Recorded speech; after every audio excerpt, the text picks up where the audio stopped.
Readymix concrete போலான்னு plan பண்ணிட்டீங்கன்னா சில முக்கியமான விஷயங்களை நம்ம பண்ணியே ஆகணும். என்னென்ன விஷயம் அப்படின்னா, M20 கிரேட் ஸ்ட்ரென்த்து போகிறோமா, M25 கிரேட் ஸ்ட்ரென்த்து போகிறோமாங்கிறத ஃபஸ்ட்டு கம்பெனிக்கிட்ட கேட்டு நம்ம வாங்கிக்கணும்.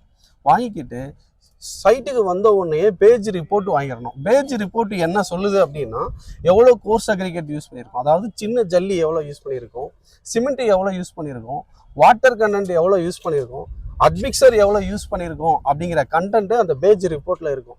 ஸோ அந்த பேஜ் ரிப்போர்ட்டை மறக்காமல் நம்ம வாங்கிக்கணும்.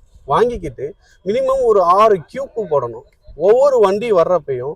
ஸோ அதுலேருந்து ஒரு 2, 1, 3ன்னு சொல்லிட்டு நம்ம என்ன பண்ணிக்கணும், கியூப்ஸை வந்து கலெக்ட் பண்ணி வச்சுக்கணும். அந்த கலெக்ட் பண்ண கியூப்ஸை லேப்பில் கொடுத்து 7 and 28 டேயில் ஸ்ட்ரென்த்து பார்க்கணும். அந்த ஸ்ட்ரென்த்து நம்ம ஸ்டார்டிங்கில் கேட்ட ஸ்ட்ரென்த்தோட கம்பேர் பண்ணியிருக்கு பார்க்குறப்ப மினிமமாக 20 or 25 கிரேட் அட்டைன் பண்ணியும் அதுக்கு மேலேயும் அட்டைன் ஆகியிருக்கணும் அந்த ஸ்ட்ரென்த்து. அப்படி அட்டைன் பண்ணியிருந்தா மட்டும்தான் கரெக்டான ப்ரொபோர்ஷனில் அவங்க காங்கிரீட் நமக்கு சப்ளை பண்ணியிருக்காங்க அப்படிங்கிறது அர்த்தம். அண்ட் ஃபைனலி மறக்காமல் இன்வாய்ஸ் வாங்கிடுங்க, அதாவது பில்லு வாங்கிடுங்க. அது ஒன்று தான் நமக்கான விட்னஸ்.